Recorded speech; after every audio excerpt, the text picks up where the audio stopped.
Hello friends, GS study with Sanjeev sir YouTube channel पर आपका हार्दिक अभिनंदन है। आज मिशन IS-50 का प्रैक्टिस सेट नंबर 7 देखने वाले हैं। तो ये देखिए, बुक का कवर जो है ये, ठीक है, BPSC 1 to 5 20 प्रैक्टिस सेट है डॉक्टर रंजीत से।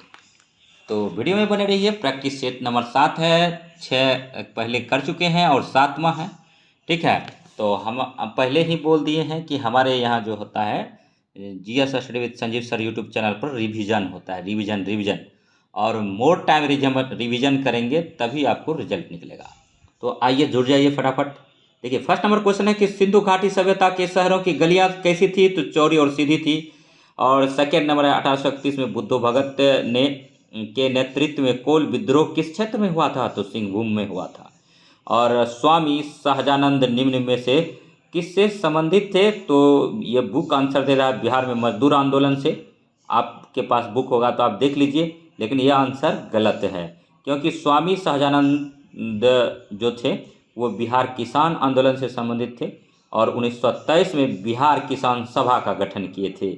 इसका जन्म की बात करें तो यूपी में हुआ था। कर्मभूमि जो था बिहार में था और इन्होंने आश्रम खोला था एक पटना में, पटना के निकट बिहटा में। तो उसको भी याद रखेंगे। बिहार किसान सभा 1923 में स्थापना हुआ था। 4 नंबर क्वेश्चन है कि बौद्ध साहित्य त्रिपिटक किस भाषा में रचना की गई थी? तो पाली में क्या था? बुद्ध की भाषा क्या है? पाली है। BRSI एग्जाम में पूछा गया था। जैन की भाषा क्या है? प्राकृत है। और सिख धर्म की भाषा क्या है? तो सिख धर्म की भाषा पंजाबी है। लिपि कौन सी है? तो गुरुमुखी है। और अंग्रेजी भाषा की लिपि क्या है? तो देवनागरिक है। और हिंदी भाषा की लिपि क्या है? तो हिंदी भाषा की लिपि देवनागरिक है। और अंग्रेजी भाषा की लिपि रोमन है, रोमन, ठीक है। उसके बाद फिर मराठी भाषा क्या है? मोडी लिपि है, उसको भी याद रखेंगे। और देखिए, सिंधु घाटी सभ्यता की लिपि अज्ञात थी। और 6 नंबर क्वेश्चन है कि बिहार में किस कृषि आधारित उद्योग में से किस खाद्य उद्योग का प्रभुत्व है? तो अनाज आधारित उद्योग का है। 7 नंबर है निम्नलिखित में से किसे मुद्रास्फीति से सबसे अधिक लाभ हुआ था? तो लेनदार को हुआ था। 8 में था अकबर के आरंभिक दिनों में उसका रेजिमेंट संरक्षण कौन था? तो बैरम खां था। बैरम खां जो है, अकबर के दरबार में 9 रत्न रहते थे, लेकिन 9 रत्न में बैरम खां नहीं था। और नेक्स्ट देखिए, 9 नंबर है कि मेवाड़ के महाराणा प्रताप को किस युद्ध में मुगल सेना से पराजित होना पड़ा था? तो हल्दी घाटी का युद्ध 1576 में हुआ था। इसमें अकबर और जो है महाराणा प्रताप के बीच में हुआ था। अकबर के तरफ से जो युद्ध लड़ा था मान सिंह ने लड़ा था, और उसका जो आसफ खां था, ये दोनों ने मिलकर महाराणा प्रताप से लड़ा था। महाराणा प्रताप गुरिल्ला पद्धति से लड़ते रह गया था बार बार, ठीक है। और नेक्स्ट देखिए, 10 नंबर है जनजाति और जिले के निम्न जोरों में से कौन सा जोड़ी सही नहीं है? तो संथाल बांका में है, मुंडा जुमई में है, उरांव सुपौल में है, लेकिन खरवार भागलपुर में नहीं है। तो नेक्स्ट देखिए, इसका जो है 11 नंबर क्वेश्चन है निम्नलिखित घटनाओं के क्रम में लिखें। तो देखिए, सिपाही विद्रोह जो है 10 मई 1857 को मेरठपुर से हुआ था, लेकिन इसका पहला पृष्ठभूमि जो तैयार हो गया था, ठीक है, 34वीं इन्फेंट्री रेजिमेंट मंगल पांडे बैरकपुर से ही हो गया था। उसके बाद मेरठ आया था, मेरठ से दिल्ली गया था, दिल्ली से उसके बाद और पूरे भारत में लगभग फैल गया था ये। तो सिपाही विद्रोह जो है 10 मई 1857 को मेरठपुर माना जाता है। विपिन चंद्रा के बुक में यही है। तो 10 मई 1857 याद रखिएगा। और नेक्स्ट जो है दूसरा था कि वास्को डी गामा भारत पहुंचा था। तो वास्को डी गामा जो है भारत पहुंचा था कालीकट बंदरगाह पर, ठीक है, जो कि केरल में है। और स्थानीय शासक जमोरिन ने उसका स्वागत किया था। तो ये डेट था 17 मई 1498।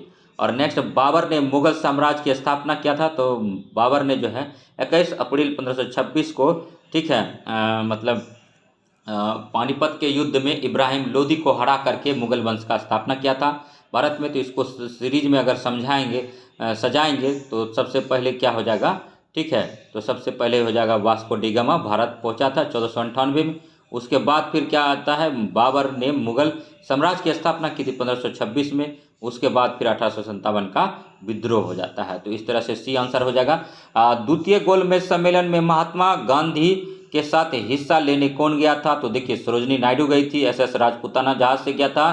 प्रथम गोलमेज सम्मेलन 1930 में हुआ था, द्वितीय गोलमेज सम्मेलन 1931 में हुआ था और तृतीय गोलमेज सम्मेलन 1932 में हुआ था। तीनों गोलमेज सम्मेलन में जो है भारत से भाग लिया था 2 व्यक्ति नाम आता है। तो एक आता है डॉक्टर भीमराव अंबेडकर और दूसरा आता है, ठीक है, जयकर का। लेकिन यहाँ क्वेश्चन कह रहा है कि द्वितीय गोलमेज सम्मेलन में महात्मा गांधी के साथ हिस्सा लेने कौन गया था? तो सरोजनी नायडू गई थी। द्वितीय गोलमेज सम्मेलन कब हुआ था? तो 1931 में हुआ था और इसके गांधी जी के साथ सरोजनी नायडू गए थे और गांधी जी SS राजपूताना जहाज से गए थे।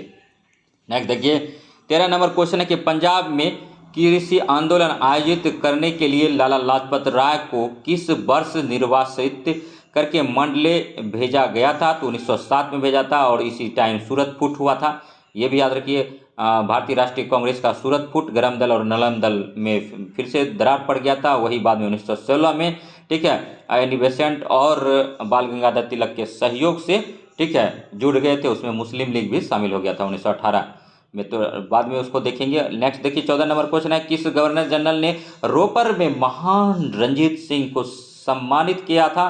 तो विलियम बेंटिंग ने किया था। विलियम बेंटिंग ने ही सती प्रथा का उन्मूलन किया था 1829 में राजा राममोहन राय के सहयोग से। और नेक्स्ट इसमें एक क्वेश्चन और पूछा जाता है कि विलियम बेंटिंग के ही टाइम ठगी प्रथा का उन्मूलन हुआ था, ये भी याद रखिएगा, ठीक है। ठग जो थे, बंगाल के जो ठग थे वो माता काली की पूजा करते थे, ठीक है, और कैप्टन सिलीमन की सहायता से विलियम बेंटिंग ने उसका भी दमन किया था। नेक्स्ट देखिए 15 नंबर क्वेश्चन है, 1937 में देसी भाषा के माध्यम से बुनियादी शिक्षा देने के गांधी की के है प्रस्ताव का समर्थन करने के लिए शिक्षा सम्मेलन कहाँ आयोजित किया गया था? तो वार्धा में किया गया था। असहयोग प्रस्ताव कांग्रेस के किस अधिवेशन में पास किया गया था? तो देखिए यहाँ पर 2-3 क्वेश्चन फॉर्मेशन होता है। असहयोग आंदोलन स्टार्ट हुआ था 1 अगस्त 1920 को, ठीक है। असहयोग आंदोलन जो स्टार्ट हुआ था उससे पहले इसका प्रस्ताव जो है, ठीक है, मतलब कलकत्ता अधिवेशन में लाया गया था, ठीक है, और नागपुर में दिसंबर में होने वाला था, उससे पहले कलकत्ता में किया गया, ठीक है। तो कलकत्ता में जो किया गया ये विशेष अधिवेशन था, इसमें मान्यता दी गई असहयोग प्रस्ताव को, लेकिन पारित नहीं हो सका। CR दास ने पारित नहीं होने दिया। CR दास उस टाइम बहुत बड़े वकील थे। लेकिन उसके बाद क्या होता है कि नागपुर का अधिवेशन होता है दिसंबर में, CR दास को गांधी जी मना लेते हैं और इसी अधिवेशन में, ठीक है, CR दास ने ही प्रस्ताव लेकर आते हैं और भारतीय राष्ट्रीय कांग्रेस में असहयोग आंदोलन, ठीक है, नागपुर अधिवेशन में लागू हो जाता है। तो इसी तरह से पारित हो जाता है, मतलब लागू हो जाता है। तो लेकिन यहाँ क्वेश्चन का क्या आंसर होगा? असहयोग प्रस्ताव कांग्रेस के किस अधिवेशन में पास किया गया था? तो कलकत्ता अधिवेशन। प्रस्ताव पास करने की बात है। तो नेक्स्ट देखिए 17 नंबर है कि बिहार राज्य के कुछ भौगोलिक क्षेत्र की तुलना में समस्त वन क्षेत्र का प्रतिशत है तो 7.27 है। लेकिन ये जो है वो 2019 का ही डाटा है, याद रखिएगा, ठीक है। इससे पहले जहाँ भी हम देखें तो 2019 का ही डाटा आ रहा है वन रिपोर्ट का, ठीक है। तो 19 का ही डाटा, शायद वो डाटा लिख के आएगा कि 19 का लेगा कि किसका लेगा, तो 19 का ही रखिए, 7.27 है। लेकिन इससे अगर ये ऑप्शन में नहीं रहेगा तो इससे थोड़ा सा मैक्सिमम मारिएगा, 8 से कम मारिएगा, ठीक है। 18 नंबर है, ब्रिटिश साम्राज्यवाद के दौरान भारत का आर्थिक अपवाह सिद्धांत किसने प्रस्तुत किया था? तो दादा भाई नौरोजी ने किया था। इसी को ओल्ड मैन गांधी बोलते हैं। और नेक्स्ट देखिए 1917 में दादा भाई नौरोजी की मृत्यु हो गई थी, यह भी याद रखिए। कौन सा व्यापार संघ भारत में सबसे पुराना है? तो अखिल भारतीय मजदूर संघ कांग्रेस, AITUC। नेक्स्ट देखिए 20 नंबर क्वेश्चन है दोस्तों, GS study with Sanjeev sir YouTube channel पर बने रहिए। निम्न में से कौन चटगांव शस्त्रागार लूट में शामिल नहीं था? तो दिनेश गुप्ता नहीं था। देखिए चटगांव शस्त्रागार लूट, ठीक है, इसमें जो है सूर्यदा मेन थे। इसको सूर्यसेन को मास्टरदा के रूप में जानते थे, क्योंकि पेशे से टीचर थे और इसका सहयोग करते थे कल्पना दत्त, प्रीतिलता वाडेकर। लेकिन इसमें दिनेश गुप्ता नहीं थे, तो यही आंसर इसका हो गया। देखिए स्थल मंडल शब्द किससे संबंध रखता है? तो पृथ्वी का पटल भूपटल से। वैसे भी पृथ्वी के ऊपरी परत को क्या बोलते हैं? मृदा बोलते हैं, याद रखिएगा, ठीक है। नेक्स्ट देखिए, ठीक है, वीडियो अगर अच्छा लग रहा हो तो लाइक कीजिए, सब्सक्राइब कीजिए और शेयर कीजिए। और ये तो प्रैक्टिस सेट है, प्रैक्टिस सेट आप अपने से एक खरीद लीजिए, प्रैक्टिस सेट मिशन 50 का, उसके बाद अपने से बनाइए। उसके बाद फिर रिवीजन के तौर पर मेरा वीडियो को देखिए, देखिए आपका काम कितना आसान हो जाएगा। ठीक है, 5 बार 6 बार देख के चल जाइएगा। मिनिमम टाइम में मैक्सिमम क्वेश्चन यहाँ कराया जाता है। जो भी वीडियो मेरे यूट्यूब चैनल पर पड़ा हुआ सबको देख लीजिए, सब आपको टीचर एग्जाम में कहीं ना कहीं सहायक है। ठीक है, 22 नंबर क्वेश्चन है, जापान को land of the rising sun क्यों कहा जाता है? जापान विश्व में एक ऐसा देश है जो पूर्व से सबसे अंतिम छोर पर है, अंततः वहां सूर्योदय सबसे पहले होता है। तो जापान को सूर्योदय का देश बोलते हैं। जापान में दिन में 2 बार भूकंप आता है और सुनामी शब्द जो है और भूकंप शब्द जो है जापान से ही लिया गया है।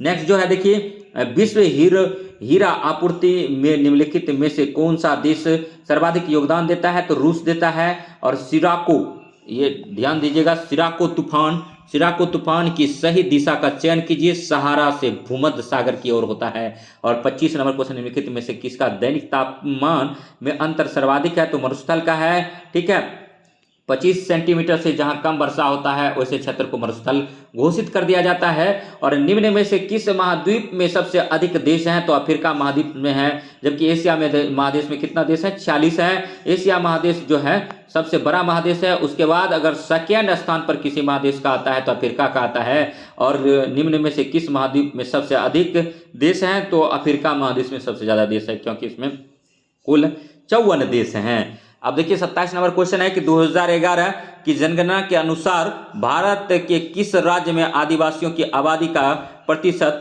उसकी कुल आबादी की तुलना में सबसे अधिक है? तो मिजोरम है। मिजोरम में परसेंटेज अगर वन की बात करें तो सबसे ज्यादा वन मिजोरम में ही है। ठीक है, उसके बाद देखिए 28 नंबर क्वेश्चन है, राष्ट्रीय पोषण संस्थान एवं अनुसंधान संस्थान है जो इस राज्य में स्थित है? तो आंध्र प्रदेश में है। 29 नंबर क्वेश्चन देखिए, निम्नलिखित शहरों में से किस शहर के निकट पालीतान मंदिर स्थित है? तो भावनगर गुजरात में है। ये जैन मंदिर है। पालीताना मंदिर जो है ये जैन मंदिर है और भावनगर गुजरात में है। और 30 नंबर क्वेश्चन देखिए, निम्न में से किस राज्य की तट रेखा सबसे लंबी है? तो गुजरात की तट रेखा सबसे लंबी है। और देखिए 31 नंबर क्वेश्चन है कि मांजुली संसार का सबसे बड़ा नदी द्वीप किस राज्य में स्थित है? तो असम में है। और 32 नंबर क्वेश्चन देखिए, देशों के निम्नलिखित समूहों में से किसके साथ अरुणाचल प्रदेश की साझी सीमाएं हैं? तो भूटान, चीन और म्यांमार की है। और सरक्रिक निवेशिका कहाँ स्थित है? तो गुजरात के साथ लगी भारत पाक सीमा पर है। और नेक्स्ट 34 नंबर क्वेश्चन देखिए, भारत का कौन सा संघ शासित प्रदेश ऐसा है जिसमें 4 जिले हैं किंतु वह किसी भी संघ शासित राज्य के साथ सीमा नहीं बनाती है? तो पुडुचेरी है। और 35 नंबर है, किस देश के साथ भारत की सबसे लंबी अंतर्राष्ट्रीय सीमा लगी हुई है? तो बांग्लादेश है। औसत स्थिर लागत चक्र डैश होता है, यू आकार वाली होती है। और 37 नंबर क्वेश्चन देखिए, प्रति व्यक्ति आय बराबर है राष्ट्रीय आय प्लस देश की कुल आबादी। नेक्स्ट देखिए, नेक्स्ट 38 नंबर क्वेश्चन है, पंचायती राज संस्थाओं को 29 कार्यों की सूची किस अनुच्छेद के तहत दी गई है? तो अनुच्छेद 243 जी। नागरिकता संशोधन कानून कब पारित हुआ था? 11 दिसंबर 2019 को हुआ था। उपभोक्ता अधिशेष सर्वाधिक होता है तो आरामदायक वस्तुओं में। और विश्व में प्रथम महिला प्रधानमंत्री किस देश से बनी थी? तो श्रीलंका से बनी थी। और नेक्स्ट है 42 नंबर क्वेश्चन, कौन सा एक देश अब भी राजा द्वारा शासित होता है? तो सऊदी अरब होता है, याद रखिएगा। नेक्स्ट जो है CTBT व्यक्त करता है शस्त्र नियंत्रक उपाय। और 44 नंबर है, जब इच्छा की संकल्पना का समर्थन किसने किया था? जन इच्छा, सॉरी गलत पढ़ दिए, थोड़ा सा मिस्टेक हो गया। 44 नंबर बोलते बोलते सुबह से वीडियो बना रहे हैं, क्लास लिए हैं। तो 44 नंबर क्वेश्चन है, जन इच्छा की संकल्पना का समर्थन किसने किया था? तो रूसो ने किया था। प्रकृति को वापस जाओ किसका नारा है? तो रूसो का है। भारत के नियंत्रक और महालेखा परीक्षक किसके लिए मुख्य लेखाकार और लेखा परीक्षक के रूप में काम करता है? तो संघ और राज्य सरकार के लिए काम करता है। वर्तमान में 28 राज्य है और 8 संघ शासित प्रदेश है। अब देखिए 46 नंबर क्वेश्चन देखिए, एकल स्थानांतरणीय मत प्रणाली में प्रत्येक मतदाता सदस्य अपनी प्राथमिकता बताता है। तो इसका जो आंसर है देखिए क्या होता है। ठीक है, GS study with Sanjeev sir YouTube channel से बने रहिए। सभी के लिए मतदान, कानून को लागू करने का कार्य कार्यपालिका का है। कानून को लागू करने का कार्य किसका है? कार्यपालिका का है। केंद्रीय सरकार के सिविल अधिकारों में सर्वोच्च कौन होता है? कैबिनेट सचिव होता है। 49 नंबर क्वेश्चन है कि भारतीय संविधान की 7वीं अनुसूची के तहत व्यापारिक संगठन सूची का विषय है समवर्ती सूची में है, शिक्षा की सूची में है, समवर्ती सूची में है। याद रखिएगा, भारतीय संविधान की 7वीं अनुसूची के तहत भवनों एवं भूमि पर कर डैश सूची का विषय है, तो राज सूची का विषय है। विद्युत परिपथ में फ्यूज संयोजित जुड़ा होता है, जीवित तार के साथ श्रृंखला में लाइव वायर के साथ लगा रहता है। फ्यूज किससे बनता है? तो फ्यूज बनता है SN+PB का फ्यूज बनता है। और नेक्स्ट देखिए, निम्नलिखित में से कौन सी तरंग निर्वात से नहीं गुजर सकती है? तो ध्वनि निर्वात से नहीं गुजरती है, क्योंकि ध्वनि जो है एक अनुदैर्घ्य तरंग है। ध्वनि को चलने के लिए, ठीक है, मतलब ध्वनि जो है निर्वात में नहीं चलती है। ध्वनि ठोस, द्रव और गैस में चलती है, तो ध्वनि के लिए माध्यम का होना अति आवश्यक है। जब एक बार चुंबक मैग्नेट को 2 समान भागों में विभाजित किया जाता है, तो प्रत्येक भाग का ध्रुवीय क्षमता पूर्ववत बनी रहती है। और लेड स्टोरेज बैटरी में निम्न में से किसका प्रयोग किया जाता है? तो सल्फ्यूरिक अम्ल का किया जाता है, H2SO4 का किया जाता है। और नेक्स्ट देखिए, 55 नंबर क्वेश्चन है, गर्मियों में अत्यधिक पसीने के बचाव के लिए निम्न में से कौन सा यौगिक घमौरी नाशक पाउडर के रूप में प्रयोग किया जाता है? तो यह किया जाता है बोरिक अम्ल का किया जाता है दोस्तों, बोरिक अम्ल का। नेक्स्ट 56 नंबर है कि पदार्थ जिसका उपयोग खाद्य पदार्थों के परिरक्षण में किया जाता है बेंजोइक अम्ल, बेंजोइक एसिड के साथ सोडियम लवण। नेक्स्ट, ऐसे सूक्ष्मजीवी जो बीमारी पैदा करते हैं, रोगाणु होते हैं और संक्रामक रोग SARS का पूर्ण रूप है, तो severe acute respiratory syndrome. Next है, रेबीज क्या है? तो विषाणु जनित रोग है। रेबीज क्या है? विषाणु जनित रोग है। रेबीज किससे फैलता है? कुत्ता काटने से, बंदर काटने से, घोड़ा के काटने से रेबीज हो जाता है। जिसको रेबीज हो जाता है वो पानी से डरने लगता है, इसलिए उसको बोलते हैं हाइड्रोफोबिया हो गया, पानी से उसको डर लगने लगता है। वैसे भी आप कुत्ता को देखिएगा, कुत्ता को पानी से डर लगता है। पादप की वह प्रजाति जो कम पानी में जीवित रह सकती है मरुद्भिदी है। और नेक्स्ट देखिए, गांधी जी के राजनीतिक गुरु कौन थे? तो गोपाल कृष्ण गोखले थे। गोपाल कृष्ण गोखले 9 जनवरी 1915 को गांधी जी दक्षिण अफ्रीका में 21.5 साल रहकर वापस इंडिया आते हैं और 1915 में ही गोपाल कृष्ण गोखले, ठीक है, मतलब स्वर्ग को सिधार जाते हैं। गोपाल कृष्ण की मृत्यु हो जाती है। और नेक्स्ट देखिए, वंदे मातरम किस पुस्तक से संबंधित है? तो आनंद मठ से है। और वंदे मातरम की भाषा क्या है? संस्कृत है। आनंद मठ सन्यासी विद्रोह पर लिखा गया पुस्तक है और आनंद मठ बंकिम चंद्र चटर्जी ने लिखा था, ये भी याद रखिए। मुस्लिम लीग का स्थापना कहाँ हुई थी? तो ढाका में हुआ था, ठीक है। डॉक्टर भीमराव अंबेडकर का जन्म और मृत्यु कब हुई थी? डॉक्टर भीमराव अंबेडकर का जन्म 1891 में मध्य प्रदेश के महू में हुआ था और उसके बाद 1956 में इसकी मृत्यु हो गई थी। कहीं कहीं आपको महाराष्ट्र भी देखने को मिलेगा इसका जन्म स्थान, क्योंकि उस टाइम जो था मध्य प्रदेश महाराष्ट्र का ही हिस्सा हुआ करता था, ये भी याद रखिएगा। 65 नंबर क्वेश्चन है कि खिलाफत के प्रश्न पर असहयोग आंदोलन कब शुरू हुआ था? तो 1920 में हुआ था। और नेक्स्ट देखिए, भारतीय राष्ट्रीय कांग्रेस की स्थापना कब हुई थी? 29 दिसंबर 1885 को। उस टाइम भारत का वायसराय लॉर्ड डफरिन था और लॉर्ड डफरिन के दिमाग की उपज भारतीय राष्ट्रीय कांग्रेस को बोला था। किसने बोला था? तो पंजाब का शेर लाला लाजपत राय ने बोला था। लाला लाजपत राय किसके गुरु थे? तो भगत सिंह के गुरु थे लाला लाजपत राय, ये भी याद रखिएगा। और भारत की सती प्रथा को किसने समाप्त किया था? तो लॉर्ड बेंटिंग ने किया था। कब किया था? 1829 में राजा राम मोहन राय के सहयोग से किया था। राजा राम मोहन राय को राजा की उपाधि किसने दिया था? तो अकबर द्वितीय ने दिया था। नेक्स्ट, गांधी जी ने परिवार नियोजन हेतु क्या तरीका बताया था? तो आत्मनियंत्रण बताया था। जैसे इसी का देखिए, परिवार नियोजन बाद में आया था। परिवार नियोजन का टैगलाइन क्या था? हम दो हमारे दो, ठीक है। तो इसलिए उस देखिए, इसको जोड़ के देखिए, गांधी जी ने परिवार नियोजन हेतु क्या तरीका बताया था? तो आत्मनियंत्रण बताया था। 1857 के स्वाधीनता संग्राम का प्रतीक था कमल और रोटी था। और नेक्स्ट देखिए, इसकी 1857 में एक कमेटी बनी थी, पील आयोग, ये भी याद रखिएगा। और चंपारण सत्याग्रह में एक कमेटी बनी थी, एग्रोडियन कमेटी बना था। और जलियांवाला बाग हत्याकांड में 2 कमेटी बनी थी, एक मदन मालवीय के नेतृत्व में कमेटी बनी थी और एक कमेटी बना था, हंटर कमीशन बना था, ये भी याद रखिएगा। और लाहौर संयंत्र कांड में निम्नलिखित में से किस क्रांति को फांसी नहीं हुई थी? तो बटुकेश्वर दत्त को फांसी नहीं हुआ था, जबकि सुखदेव राजगुरु और भगत सिंह को हुआ था, भगत सिंह, राजगुरु और सुखदेव। 23 मार्च 1931 का दिन था, उसी दिन इन तीनों को फांसी दिया गया था। नेक्स्ट देखिए 71 नंबर क्वेश्चन, निम्नलिखित में से किसे भारत में जैविक विविध हॉट स्पॉट के रूप में पहचाना जाता है? तो पश्चिमी घाट को पहचाना जाता है। निम्नलिखित में से कौन एक पारिस्थितिकी तंत्र की जैव विविधता की बढ़ोतरी के लिए उत्तरदायित्व नहीं है? पोषण स्तरों की कम संख्या।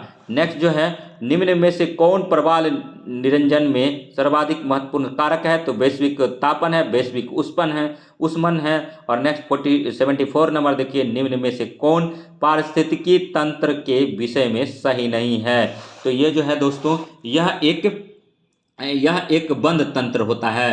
75 नंबर क्वेश्चन, निम्नलिखित में से कौन कृत्रिम पारिस्थितिकी तंत्र है? तो धान का खेत है, ठीक है। उसके बाद देखिए, खाद्य श्रृंखला फूड चेन में मानव है, तो प्राथमिक तथा द्वितीय उपभोक्ता है। मानव जो है सर्वाहारी होता है, ये भी याद रखिएगा, ठीक है। जैव विविधता के ह्रास का मुख्य कारण है तो प्राकृतिक आवासीय विनाश। नेक्स्ट 78 नंबर क्वेश्चन के, भारत में निम्नलिखित में से कौन सा अधिनियम वन्य जीवों को संरक्षण प्रदान करता है? तो वन्य जीव संरक्षण अधिनियम 1972। अब एक बात है, यहाँ पर 2-3 क्वेश्चन खुल कर आता है सामने। देखिए, लायन प्रोजेक्ट कब चलाया गया? तो 1975 में चलाया गया था। लायन प्रोजेक्ट कब चलाया गया था? 1972 में चलाया गया था। वन्य जीव संरक्षण अधिनियम कब चलाया गया? 1972 में चलाया गया। टाइगर प्रोजेक्ट कब चलाया गया? 1973 में चलाया गया, ठीक है। एलिफेंट प्रोजेक्ट कब चलाया गया? 1992 में चलाया गया, ठीक है। 1975 में क्या चलाया गया, ठीक है, कमेंट कीजिए। 1975 और 1989 दो इंपॉर्टेंट है, ठीक है। उसके बाद देखिए, सर्वाधिक जैव विविधता पाई जाती है तो उष्ण कटिबंधीय वर्षा वनों में। अति महत्वपूर्ण क्वेश्चन है, सर्वाधिक जैव विविधता पाई जाती है उष्ण कटिबंधीय वर्षा वन। सर्वाधिक जैव विविधता पाई जाती है उष्ण कटिबंधीय वर्षा वनों में। देखिए, सर्वाधिक जैव विविधता पाई जाती है उष्ण कटिबंधीय वर्षा वनों में। बीपीएससी में कई बार पूछा गया क्वेश्चन है, अति महत्वपूर्ण क्वेश्चन है, इसीलिए 4 बार इसको कराएं। भारत की जलवायु परिवर्तन पर प्रथम राष्ट्रीय क्रिया योजना प्रकाशित हुई 2008 ईस्वी में। भारत की जलवायु परिवर्तन पर प्रथम राष्ट्रीय क्रिया योजना प्रकाशित हुई 2008 ईस्वी में। निम्नलिखित गैसों में से कौन सी एक ग्रीन हाउस गैस नहीं है? तो ऑक्सीजन ग्रीन हाउस गैस नहीं है। इसका खोज जो है ऑक्सीजन प्रिस्टले ने किया था। ऑक्सीजन हम लोग लेते हैं सांस के रूप में, कार्बन डाइऑक्साइड छोड़ते हैं, कार्बन डाइऑक्साइड पादप लेते हैं, पेड़ पौधा लेते हैं, और फोटोसिंथेसिस के द्वारा लास्ट का उत्पाद वो लोग ग्लूकोज के रूप में ऑक्सीजन को रिलीज करते हैं। पानी को और वाटर, शुद्ध वाटर जो है वेपर बन करके बाद में टेम्परेचर अगर अधिक होता है तो क्लाउड बन जाता है। क्लाउड बाद में क्या होता है, एक जगह एकत्रित होकर बारिश के रूप में गिरता है धरती पर। तो वर्षा का जल जो है शुद्ध जल होता है। और देखिए, नेक्स्ट क्वेश्चन है 82 नंबर, उर्वरक के अत्यधिक प्रयोग से होता है? तो मृदा प्रदूषण होता है, जल प्रदूषण होता है, वायु प्रदूषण, तीनों प्रदूषण होता है। जैव विविधता को अधिकतम संकट है प्राकृतिक निवास एवं वनस्पतियों के विनाश से। नेक्स्ट 84 नंबर क्वेश्चन देखिए, टोटल 90 क्वेश्चन है, वीडियो में बने रहिए। निम्नलिखित में से कौन से जलवायु परिवर्तन के प्रमुख कारण हैं? तो जीवाश्म ईंधन का अधिकाधिक प्रज्वलन, दूसरा है तेल चालित स्वचालितों की संख्या विस्फोटन, और चौथा है अत्यधिक वनोन्मूलन, ठीक है। यही सब कारण है। तो ये 1, 2, 4 सही, बी सही हो गया, 84 का भी होगा। 85 देखिए, निम्नलिखित में से किस पारिस्थितिकीय तंत्र में पौधों का जैविक पदार्थ अधिकतम होता है? तो उष्ण कटिबंधीय वर्षावन में होता है। रिपीट क्वेश्चन हो गया, निम्नलिखित में से कौन सा सही सुमेलित नहीं है? तो देखिए, पारा से मीनामाता रोग होता है। अति महत्वपूर्ण क्वेश्चन है, सेपरेट करके पूछा गया। यहाँ मैचिंग में 3 क्वेश्चन दिया गया है, तीनों अति महत्वपूर्ण है। कैडमियम की कमी से इटाइटाई बीमारी होता है, कैडमियम की अधिकता से इटाइटाई बीमारी होती है। और नाइट्रेट आयन की कमी से ब्लू बेबी सिंड्रोम होता है। ब्लू बेबी सिंड्रोम नाइट्रेट से होता है। यूपीपीसीएस का क्वेश्चन है, पारा की अधिकता के कारण मिनीमाता रोग होता है। बीपीएससी को समय कैडमियम की अधिकता के कारण इटाई बीमारी होती है। तो तीनों महत्वपूर्ण है। और जबकि फ्लोराइड आयन अपचय यही गलत है। तो ठीक है, नेक्स्ट देखिए 87 नंबर, निम्नलिखित में से किसे वायुमंडल के प्राकृतिक संतुलन के लिए कार्बन डाइऑक्साइड की उपयुक्त सांद्रता माना जाता है? 0.03%। देखिए, पूछा जा रहा है कि वायुमंडल में कार्बन डाइऑक्साइड की मात्रा कितना है? 0.03% है। ये सबसे निचली परत में पाया जाता है, क्योंकि कार्बन डाइऑक्साइड भारी गैस होता है। यह गर्म होकर के, ठीक है, थोड़ा सा ऊपर उठता है ठीक है, लेकिन यह पुनः जो है ठंडा होकर नीचे की तली में आ जाता है।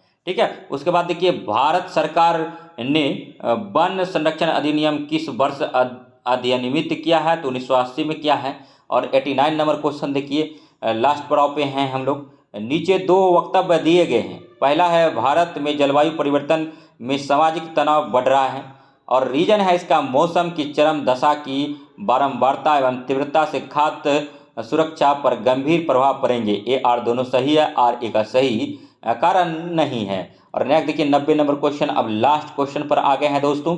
निम्नलिखित में से कौन सा भारत में स्थापित प्रथम राष्ट्रीय उद्यान है, तो जिम कॉर्बेट राष्ट्रीय उद्यान है। और जिम कॉर्बेट राष्ट्रीय उद्यान है, उत्तराखंड में है ये। अब 91 पर जो है, ठीक है, देखिए आ गया मैथ का सवाल। ठीक है, तो मैथ और रीजनिंग इसमें अभी नहीं करेंगे। अब नेक्स्ट देखिए, ठीक है, नेक्स्ट जो है थोड़ा सा, ठीक है, देखिए एक क्वेश्चन बड़ी अति महत्वपूर्ण है, यहाँ कराना जरूरी है।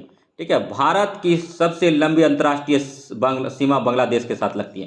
तो यहाँ सब पहले सुनिए, भारत का जो पड़ोसी देश है टोटल 7 देश है। जैसे पहला बांग्लादेश है, दूसरा चीन है, तीसरा पाकिस्तान है, चौथा नेपाल है, पांचवा म्यांमार है, छठा भूटान है और सातवां अफगानिस्तान है।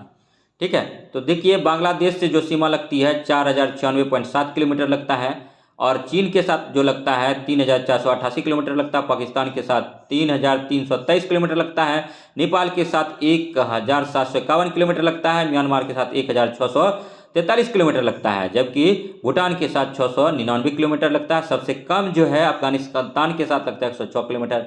सबसे ज़्यादा लगता है बांग्लादेश के साथ 4096.7 किलोमीटर। और भारत की सबसे लंबी अंतर्राष्ट्रीय सीमा बांग्लादेश देश के साथ ही लगता है। इसके अलावा जलीय सीमा है श्रीलंका और म्यांमार के साथ, श्रीलंका और मालदीव के साथ लगता है, श्रीलंका और मालदीव के साथ लगता है। तो नेक्स्ट यही बताना था वीडियो में। ठीक है, उसके बाद फिर देखिए नेक्स्ट जो है एक क्वेश्चन और था यहाँ पर।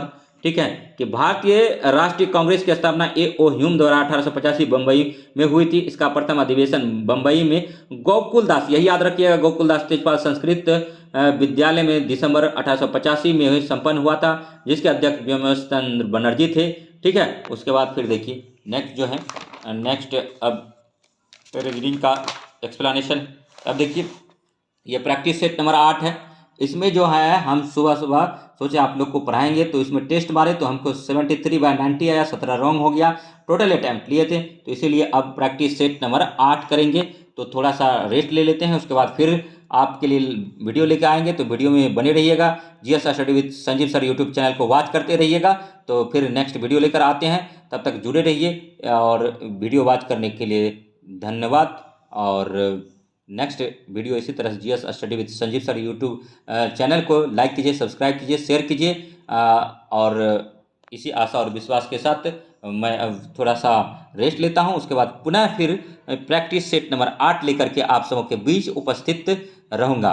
ठीक है, तो तैयारी करते रहिए। बीपीएससी टीचर एग्ज़ाम के लिए बहुत कम टाइम है, और जो है सरकार की जो नीति है लगता है नहीं है कि आप मतलब वैकेंसी को ओपन कर दिया है, डोमिसाइल लागू नहीं करेगा, तो इसीलिए थोड़ा सा कटअप पर प्रभाव पड़ेगा। तो इसीलिए ठीक है, भिन्न भिन्न चैनल वाले देख रहे हैं, ठीक है, आडंबर फैला रहे हैं कि कटअप पर कोई असर नहीं पड़ेगा, लेकिन कटअप पर असर पड़ेगा। आपको जो है 70 प्लस रखना होगा जनरल में। ठीक है, उसके बाद फिर अभी से खूब मेहनत कीजिए। ठीक है, मैथ रीजनिंग जीके जीएस का क्वेश्चन लगाइए, उसके बाद फिर है करेंट पर पकड़ बनाइए। और सबसे ज़्यादा हिस्ट्री का क्वेश्चन बीपीएससी पूछता है, लेकिन इसमें कौन सब्जेक्ट से कितना क्वेश्चन है ये भी अभी क्लियर नहीं है। हो सकता है मैथ रीजनिंग ज़्यादा कर दे, या फिर हो सकता है जीके जीएस कम कर दे, या फिर हो सकता है जीके जीएस ज़्यादा कर दे और मैथ रीजनिंग कम कर दे। तो इसीलिए सब सेक्शन को देखना होगा, खास करके मतलब 1 साल का लगभग या 6 महीना का कम से कम करंट को आपको रट्टा मारना पड़ेगा। तो करंट भी हम बीच बीच में जो प्रैक्टिस सेट में आता कराते जा रहे हैं। तो वीडियो देखने के लिए धन्यवाद। जय हिंद, जय भारत।